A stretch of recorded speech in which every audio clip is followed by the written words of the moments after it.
A lot of my content on social media is centered around challenging commonly held beliefs about fitness or health and performance, so it's not uncommon for me to experience some blowback depending on whatever I'm posting about on any given day. But by far the most controversial topic that gets me the most blowback every single time without fail is whenever I challenge the barefoot community and the ideas or the stories and the belief systems that they use to market their products.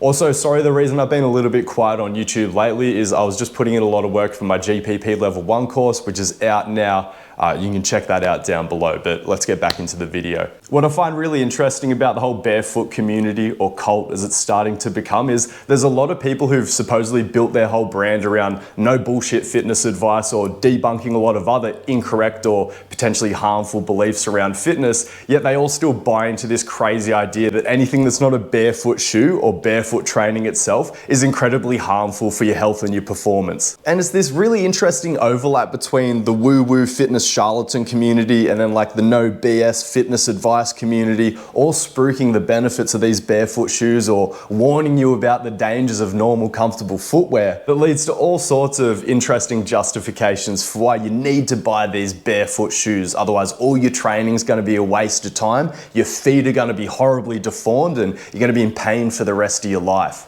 Due to just the sheer volume of blowback or disagreements I get on these posts and the fact that the comment section of Instagram isn't the best place to have a meaningful discussion, I thought I would just go through each piece of content that I've posted about this topic recently and then go through all the different criticisms and disagreements I get and give a response to them.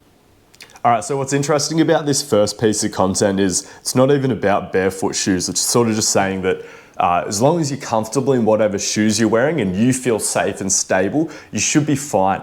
A lot of people, even not in the barefoot community, they seem to think that if you work out in cross trainers or anything that has a little bit of foam in the sole, that you're just going to be a wobbly mess, and that whenever you try to put force into the ground, you're going to lose so much through the cushion. When the reality is, if you're lifting any sort of serious weights, as soon as you unrack it, the foam in the shoe is going to compress anyway, so you're still going to be pretty stable on the ground. So I'm not saying that you should try to run in like those new Nike super marathon shoes or anything like that, but honestly, anything that's like a sensible jogger, or even the example I use here, I'm wearing Crocs in this lift.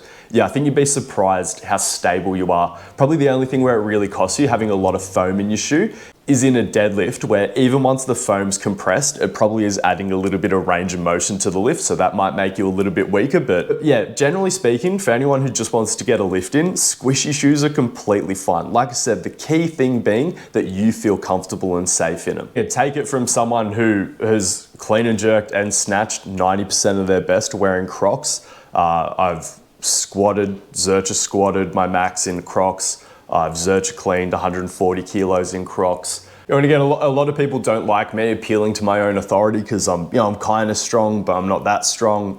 One of the inspirations for this post was actually one of my good mates, Chris Speed. He's won national medals in Olympic weightlifting competitions just wearing joggers or cross trainers. Again, weightlifting is a sport where people make a big deal out of what sort of footwear you choose. Everyone thinks that you need this really hard, stiff, heeled shoe to have any chance of being successful in weightlifting, but again, when you pay attention at what some people are doing at the top level, it just doesn't seem to be the case. And again, we see CrossFitters all the time lifting really heavy weights in these like cross training shoes, and yeah, they've got these foamy soles. A lot of the people that spruik this idea that you can't lift heavy weights in foamy shoes or that you'll be highly unstable, I just don't think they've actually tried it. All right, anyway, let's have a look at the comments. This person says, I've trained enough clients to know that high cushion shoes have a detrimental impact on stability in both squats and unilateral lower body movements. I'll have them take their shoes off and they notice an improvement immediately. I think this is all just them trying to impress you and trying to be agreeable. Like, you're in a position of authority, so typically if you get them to experiment with something and you're showing any signs that you favor one or the other, they'll probably just go along with what makes you happy. I was a busy personal trainer working with beginners to advanced general population clients in a commercial gym for about 7 years, and my experience was gym noobs are going to be unstable whether they're barefoot, optimal lifting shoes, barefoot shoes, they're just uncoordinated.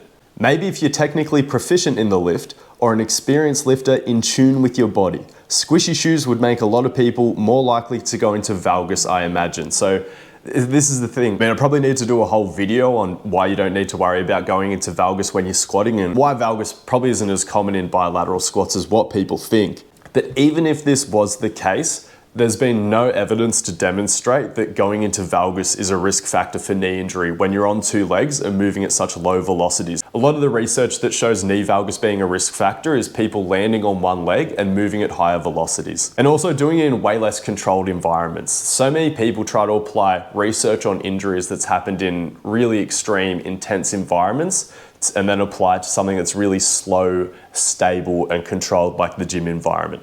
So squishy shoes, creating more knee valgus, and then that being an issue, I'm not buying it. Comparing general population to an elite level athlete is a weak argument. Well, I consider myself general population, so I've shown that, and I've shown elite examples. So I feel like you can find pretty good demonstrations of everyday punters and really, really advanced lifters doing all sorts of things in squishy shoes, no problems.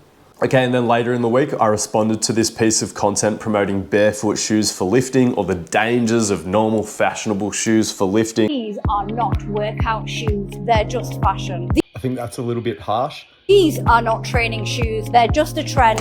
As long as you're not lifting in literal super shoes, I think you'll be all right. These are not lifting shoes, and they're so bad for your training, I wouldn't even call them shoes. Now we're just getting crazy. This is like the OG powerlifting shoe. There's been so many records set in these things. Wearing fancy shoes at the gym might look good in the mirror, but you're not going to lift heavy weights if your toes are all squished up. There's actually quite a big trend right now in elite powerlifting. A lot of lifters just wearing Jordans and stuff to the gym because they think they look really good and it motivates them to train. So I just don't think this is an issue, especially if you're paying attention to what elite lifters are doing. As long as you feel comfortable to lift in them, everything should be fine. I mean, here's weightlifting legend Kaki Kakishvili. He forgot his shoes for this session, so he just went at it in shower sandals, still went 160, 200. If you find barefoot shoes helpful or more comfortable, by all means go for it, but don't try to ruin cool shoes for everyone else. All right, let's have a look at some of these responses. So yeah, first person's picked up on it straight away. She has a link for people to go and purchase them after she's scared the shit out of them for trying to wear normal cool shoes in the gym. Okay, here we go. Walsh Strength and Nutrition. Pretty sure he squatted 400 kilos. He likes his barefoot shoes. And this is the thing, if you prefer barefoot shoes, I really love respecting individual preferences and leaning into them, especially when they're not introducing any real risk. So again, I'm not saying lifting in barefoot shoes is bad. I just think they don't have any advantages over any other footwear that you feel comfortable and stable in. All right, anyway, so Walsh, pretty based. He prefers his barefoot shoes and he is an elite guy. So obviously he has a very dialed in setup, but again, he's done it in Vans, he's done it in Converse. It actually blows my mind that people are criticizing Vans and Converse's lifting shoes. So this is an interesting comment. It actually brings up one of the popular arguments that I don't really subscribe to for why cushion shoes are actually better than barefoot shoes for a lot of people in everyday situations. So a lot of the people who've bought into this barefoot propaganda, they've bought into the naturalistic fallacy where, things that are natural are better and anything that's artificial or man-made can only be worse than that. There's no way we can improve on natural design. But this whole idea of needing a really wide toe spread and a natural looking foot, this is an appropriate foot for an environment that's uneven and where the foot's gonna have to adapt and change shapes all the time. Whereas these days, most of us find ourselves walking around on really, really flat surfaces, which there's something quite unnatural about that. So then we also have these unnatural shoes that are a little bit more appropriate for helping us navigate that environment. I personally believe that the human body is incredibly adaptable and you can probably adapt to walking around on flat ground in barefoot shoes if you need to. But again, maybe early on could present some challenges for some people. Who knows? I haven't really thought about that one in depth. Other than the fact that I'm sure you can adapt to either footwear environment over time. All right, here we go. This is a good one. Oh man, you are so wrong. She is right. Good start. Shoes that give you amortization are not good for powerlifting. You lose the stability and need to compensate for amortization. Big on the amortization, this guy. Also, some kind of an elevation for the heel part would be beneficial for squats. It doesn't need to be barefoot concept. Okay, that's kind of based. And yeah, the fact that some percent of powerlifters don't give a fuck doesn't mean that it is an optimal solution. No offense, of course. No, that's the exact point. It's the whole no true Scotsman fallacy. This whole idea that like, oh, you'll never see anyone lifting any serious weight unless it's in a barefoot shoe. No, you will absolutely see those cases. And it's not just fringe cases. There's a lot of it if you're paying attention. All of these people who say that they can't find examples of people lifting heavy weights in squishy shoes, they're not looking for it because that's not helping them sell barefoot shoes or get little affiliate discount codes. This guy says, that's the truth. I have very wide feet and regular cool shoes are always uncomfortable for me. So barefoot shoes make me feel like a totally different person. I realize it's not the case for everyone. Based. I'm not out here to ruin barefoot shoes. If you love them, even if you just think that they look cool, or if you feel like they make you more comfortable, or you get some sort of performance benefit from them, this is the exact reason why you should be wearing a barefoot shoe. But then this idea that your experience with a barefoot shoe, or even more so that your experience in normal shoes is everyone else's experience in normal shoes, it's crazy to assume that. And that's the main frustrating thing. All these people who've bought into the barefoot cult, they refuse to accept the fact that anyone else could be living fine with their normal, cool, fashionable, squishy shoes. That's the definition of a cult to me. There's just no acceptance of anyone else's way of life, philosophy, or personal beliefs. So this comment actually comes from a barefoot page. So again, there are unbiased people in the barefoot community. Converse are basically just halfway to a barefoot shoe, being flat and flexible, just more narrow. Really, a barefoot shoe is just a little more flex again and not squishing your toes, giving you a wider foundation to the ground. So I can see how people could fall for this idea that if all your toes come together, then you're going to be highly unstable in your squats and deadlifts when you're lifting heavy. But the reality is, you don't need to worry so much about the width of each individual base of support because you got fucking two of them. So the main thing when you're lifting heavy in bilateral lifts is you're trying to avoid falling forwards and backwards as you put enough force into the ground to complete the lift. Maybe if you're on one leg, then the toe spread could actually make a meaningful impact on your base of support. But again, when we're talking about heavy lifting and strength sports, we're talking about bilateral lifts anyway. So this idea that you need your toes to give you this wide base of support, if that were the case, everyone would just keep putting their feet further apart because the widest base of support would be the most effective, and we just know that's not the case.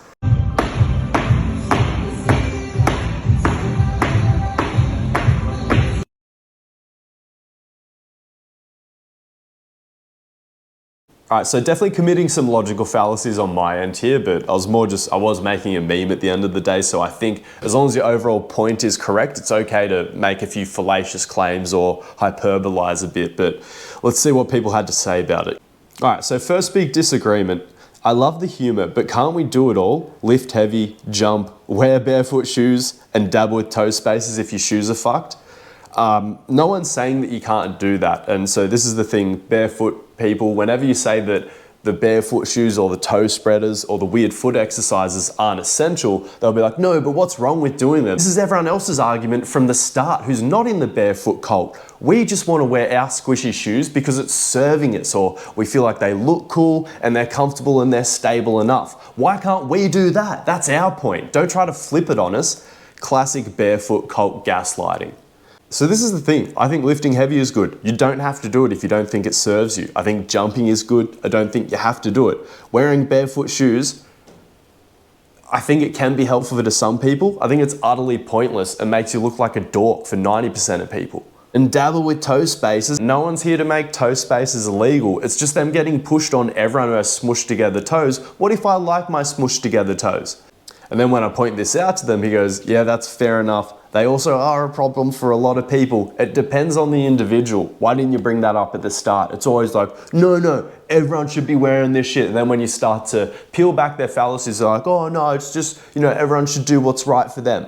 Cool, leave it like that, barefoot people. All right, here's a classic, love you content, bro, but this is a miss. You don't need to butter me up before you disagree with me, just rip it. I've suffered from foot and leg dysfunction due to injuries. Training my feet and big toe especially so I can work my sartorius properly again. What? Training my feet and big toe, explain the big toe connection to the sartorius. I mean, I understand that the whole body's connected, but yeah, whatever, whole body's connected, I mean, it's like a knee extensor, not a toe flexor extender, but let's rock with it. Training my feet and big toe especially so I can work my sartorius properly again has been life-changing. Unless you rehabbed from knee, hip, ankle surgery and suffered foot dysfunction, then don't diss proper foot mechanics. Stable quads and knees start from the ground, and metatarsal pressure, heel pressure, fires different muscles up the chain. Most people shouldn't worry, I agree, but some will need to monitor this for good functionality, especially older athletes. FYI, LeBron shoes are designed to supinate the foot and to alleviate the dysfunction of his big toes. How's that work? A lot of people will often cite their own recovery or rehab journey when it comes to promoting weird toe exercises, foot training, or again, these barefoot shoes. But I personally have helped so many people rehab their lower limb or their foot issues without doing any weird toe exercises. Again, not that there's anything wrong with doing that, and without barefoot shoes. This is sort of what's known as the post hoc fallacy, where, just because you've got better from your injury, we don't actually know why it got better. I mean, a lot of things just heal on their own. What is it? So many musculoskeletal injuries have a favorable natural history. And once you acknowledge that favorable natural history, it gets really, really shaky to sort of pretend that you know why something got better. Because again, anything could have just got better on its own. And when you look at the evidence just for certain interventions, when it comes to rehabbing various MSK conditions, it can be a bit of a crapshoot, honestly. Like I said, it's just this whole load management thing. And here they go. So crippled feet are healthy. Got it. So I'll agree, like a lot of those feet, they don't necessarily look that aesthetic, but what about them is crippled? All of those are some of the best athletes in the world. LeBron. Does LeBron really have crippled feet if he can do this? Do all those soccer players really have crippled feet if they're performing like this week to week? You can't tell if someone's in pain by looking at a photo. You can't tell if someone's crippled by looking at a static photo. You need to look at them doing what's meaningful to them and then see how they perform and ask them how they're feeling. That's the only way to know. And I'm not saying, that's one interpretation of the post. When you look at all these elite athletes' feet with the squished toes, and when you look at someone like LeBron James's feet, Usain Bolt's feet, James Harden's feet, Ronaldinho's feet, you could be forgiven for thinking that, maybe messed up looking feet and squished toes and bunions are the secret to athleticism. But again, that's just post hoc fallacy or just zooming in on one variable too much. Human health and performance is complex and multivariable. There's always so many factors that go into explaining it. So it's not that a big toe spread and natural or caveman looking feet are the best for performance and a pain-free life, or that these squished in feet with lots of bunions and weird things going on are the best for performance or a pain-free life. It's that the look of your feet or the presentation of your feet does not help us explain why you're an elite performer or why your performance sucks or why you're in pain or why you feel great. There's always so much more going on. And the feet, or more specifically, just the way the feet look is a tiny factor in explaining that. Maybe if you actually looked at how the foot performs, I'd be open to having more of a conversation about it. But so many of these people, they talk about performance when really they're just obsessed with how the foot looks. It is a cult full of people with a fetish for how the foot looks, disguised as a health and performance thing. Alright, then his mate chimed in, this post is so effing dumb. NFL players have CTE, but using your logic, their brains are healthy because they're professional athletes using deformities gained from doing a sport to prove that having those deformities make you better at the sport is so dumb. No, that's not what I'm saying. So I guess we're conflating having bunions with having CTE now. And so the foot and the brain and the human body as a whole is definitely really adaptable. Unfortunately, it doesn't seem like humans are able to make any positive adaptations to handling really severe concussive blows. I think the foot's a little bit different though. I think it's a little bit more adaptable, probably a little bit more resilient, depending on your perspective. Okay, this is a bit better of an argument from a barefoot spruiker. So he goes, bud, nice condescending. Deion Sanders literally had to amputate his 2 toes from his feet that were just like bronze. This is definitely not healthy. And what I would say to that is, in a lot of circumstances, professional athletes will play through the most unreasonable pain because their livelihood depends on it. So he was probably getting a multi-million-dollar contract to wear those shoes. And like I've said, I'm sure there are specific examples and extreme examples of people that have had horrible things happen to them wearing normal shoes or really sports-specific shoes like football cleats, which have a reputation for being really narrow in that toe box. Having said that, it's just one example in a field of thousands, and it is an outlier. And so what I would ask that person is, are you comfortable making a rule about everyone's footwear just based on Deion Sanders' experience? I'm not. I mean, how many players got through a successful career? Their feet feel fine, especially compared to other parts of their body that have been abused over the years of playing football, basketball, or whatever it is. You know, what about those people? We're going to make a rule around one of them?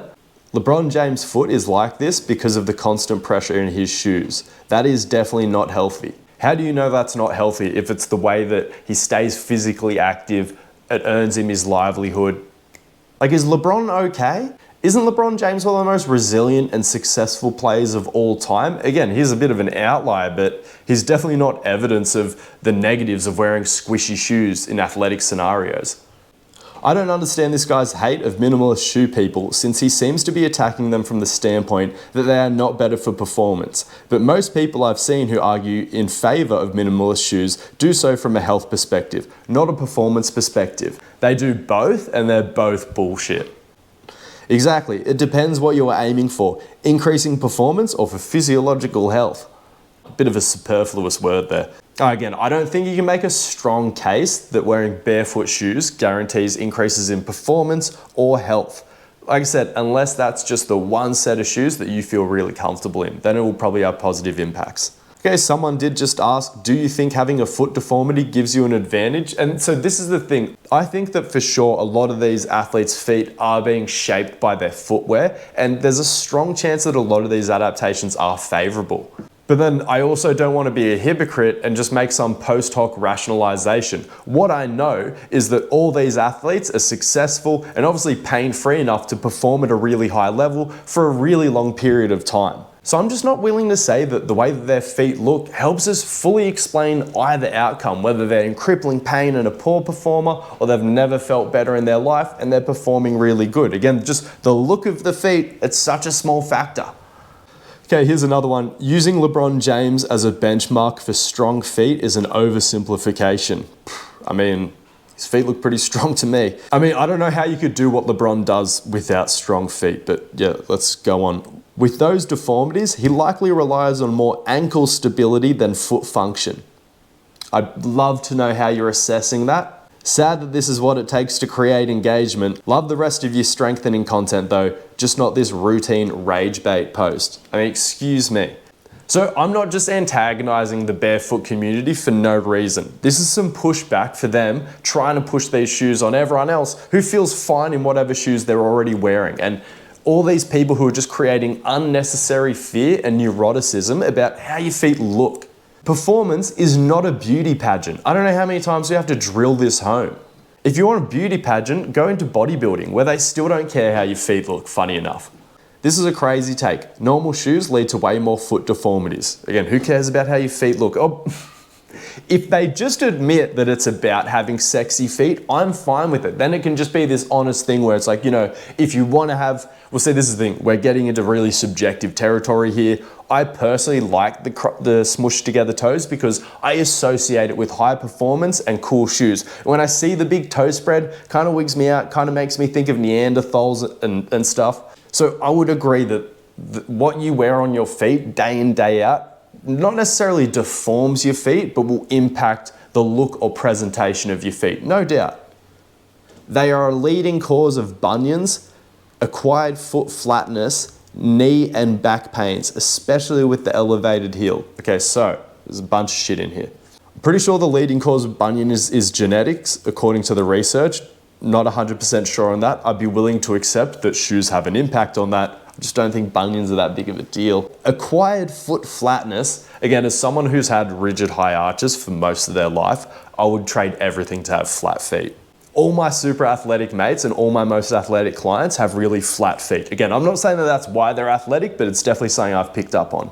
And even with performance, but especially with pain and injury, we really need to start acknowledging how multivariable all that is and how chaotic and how unpredictable it can be. We need to stop looking at one singular variable and trying to use it to explain whatever pain or whatever injury, okay? It's just such an outdated way of thinking about this. We need to move beyond that. The pain and injury are complex. It's not just purely how you move, what your feet look like, or what sort of footwear you're in.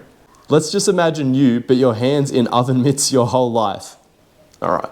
It's probably just some setup for him to launch some sort of functional 5-finger glove once he convinces me to wear oven mitts. Anyway, let's just imagine you, but your hands in oven mitts your whole life, and then also had the pressure of your whole body weight pushing into them. Do you think that maybe if you did that, your hands and fingers would be less functional than the hands of someone who didn't? Yeah, I reckon if you walked around on your hands in oven mitts, you probably wouldn't be that good of an athlete or a functional human being. Don't do that. See how it gets pretty ridiculous with the barefoot shoes arguments when you just try to apply the principles. What makes this even dumber, I mean, after what you just said, anyway, this is the internet. What makes this even dumber is none of this is mutually exclusive. I agree, by all means do it all, but wear the squishy shoes. You don't have to make people afraid of them. And again, it's never been about doing it all for the barefoot cult. It's been about barefoot shoes and nothing. Also, the feet of babies could be used to argue that this is what your feet are supposed to look like, and that is supported by the feet of indigenous tribes that don't wear shoes. Those same indigenous tribes can run 400 miles in a single day and jump higher than any population in the world. I don't think there's anyone 400 miles in a day. No. I hate, again, it's a little bit of the nature fallacy, just this idea that babies are born right. I mean, have you ever seen a baby go through an intense strength and conditioning program? And useless. Yeah, I would destroy a baby in almost any sport. Stop using babies as examples in high performance. They're stupid, they're uncoordinated, their feet are horrible. I think their feet are probably too squishy. I don't think the foot of a baby is even the same as someone who has an adult foot with a big toe spread. I think we're talking about different things. It's essentially a quadruped as well, not bipedal yet. People like you do not update even if they are paid. I'm telling you, no one's paying me to promote their shoes. I would like a cool shoe promotion though. Because of false professionals like you, scientific dissemination on social networks has become questioned. Oh yeah, so because of people like me that aren't hawking some shoe-spiracy that all these footwear companies are out there to deform the human race, make us feel pain and ruin our performance. And it's the barefoot companies are here to save us if we just pay their little fee and wear the barefoot shoes so our toes will spread out and then everything will be better. Okay, are there any more? All right, that's all I can take. I got to wrap this video up. So in closing, I think the footwear thing is really personal and individual specific. If your feet are really squished up in normal shoes and you feel uncomfortable and you want to give barefoot shoes a try, by all means, give them a go. I'm so stoked that there's a whole bunch of different options out there for people who have all different shaped feet and all sorts of different preferences and needs from their footwear. I just hate this idea that people have to buy these barefoot shoes to have any chance of being a high performer, a decent athlete, or living a relatively pain-free existence. I mean, no one's living a fully pain-free existence. That's a whole nother kettle of fish we're going to get into. I don't think that you can make any assumptions about how someone feels or their level of performance just based off looking at a photo of their foot. So just wear whatever you feel is comfortable. Don't fall for the barefoot cult tactics. If you want to put your money into something, put your money into the training course I just made. You can find the links for it just below. I'll see you next time.